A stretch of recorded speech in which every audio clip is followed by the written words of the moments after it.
Satu lagi calon pemain naturalisasi timnas Indonesia kini sedang di ujung tanduk karirnya. Jairo Riedewald, ex Crystal Palace yang pernah bersinar di Premier League, kini justru menyandang status pengangguran. Di sisi lain, Mace Hilgers juga belum laku di bursa transfer. Tapi yang menarik, keduanya bisa saja satu tim musim depan. Apa benar mereka akan bersatu di FC Twente atau justru akan menyusul Sandy Walsh ke Asia? Ayo, kita kupas tuntas dalam video ini.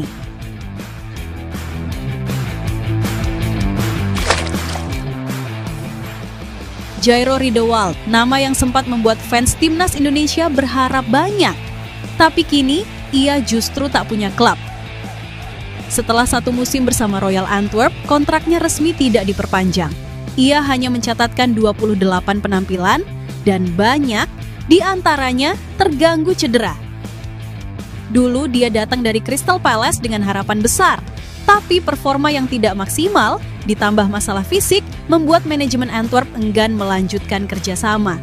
Kini, Jairo menyusul deretan pemain timnas Indonesia lain yang sedang tanpa klub, seperti Tom Hey, Rafael Struijk, dan Justin Hubner.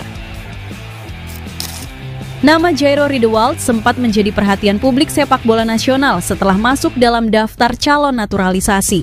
Bahkan, pelatih baru timnas Indonesia Patrick Kluivert disebut-sebut memproyeksikan sang gelandang sebagai bagian dari skuad Garuda pada awal konferensi pers perkenalannya sebagai juru latih merah putih.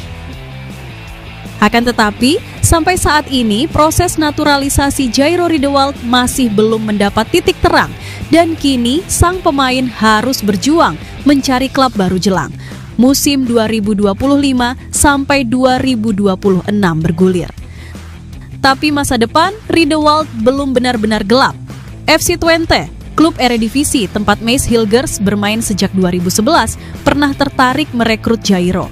Rumor itu mencuat dari laporan media Inggris wearpalace.uk yang menyebut bahwa FC Twente berniat menjadikan Riedewald sebagai pengganti Gijs Smal. Media lokal Twente, Twente Insight, juga memperkuat spekulasi tersebut dengan menyebutkan bahwa Riedewald menjadi opsi ideal karena fleksibilitasnya. Sayangnya, tahun lalu Jairo memilih hijrah ke Belgia, tapi sekarang, setelah statusnya bebas transfer, rumor itu bisa saja kembali hidup. Dan kalau benar terjadi, dia bakal satu tim dengan Mace Hilgers. Duet keturunan Indonesia di klub Belanda, terdengar menarik bukan?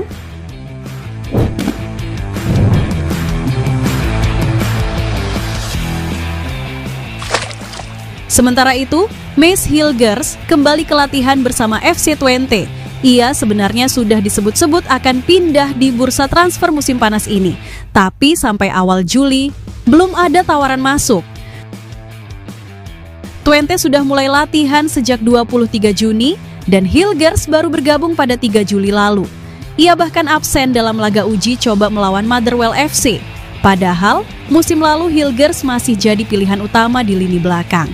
Tapi dibanding musim 2023-2024, performanya dinilai menurun. Ditambah, Twente kini punya bek baru, Staff Lemkin dari Israel. Apakah ini sinyal bahwa Twente siap melepas Hilgers kapan saja? FC Twente memang memberikan lampu hijau kepada Hilgers untuk mencari tantangan baru di klub lain. Namun sampai sekarang belum ada klub yang serius menawar Mace Hilgers. Yang lebih mengejutkan, rumor baru menyebut Mace Hilgers justru diminati oleh klub non-Eropa. Media Belanda menyebut bahwa tawaran justru datang dari luar benua, salah satunya Asia. Ada spekulasi, ia bisa saja menyusul Sandy Walsh yang lebih dulu mencicipi atmosfer sepak bola Jepang. Apakah ini akan jadi keputusan besar dalam karirnya? Bertahan di Twente, hijrah ke klub Eropa yang belum tentu datang, atau menjajal petualangan baru di Asia? Bagaimana menurut kalian Sobat Garuda? Yang jelas, semoga yang terbaik untuk Mace Hilgers untuk karirnya. Dua pemain keturunan Indonesia ini sedang berada di persimpangan jalan Jairo Riedewald yang menganggur tapi bisa berpeluang ke Twente, dan Mace Hilgers yang kembali berlatih sambil menanti takdir transfernya. Kalau keduanya gabung FC Twente musim ini, mungkin kita akan menyaksikan duet masa depan timnas Indonesia langsung dari Eredivisie. Tapi, bagaimana jika salah satunya atau bahkan keduanya justru hijrah ke Asia? Menurut kamu, Di mana tempat terbaik buat Jairo dan Hilgers musim ini? FC Twente, Jepang, atau ada klub lain yang cocok? Atau mungkin di Liga 1? Yang jelas, kualitas mereka sangat layak untuk tetap berada di Liga Top Eropa. Tulis pendapatmu di kolom komentar.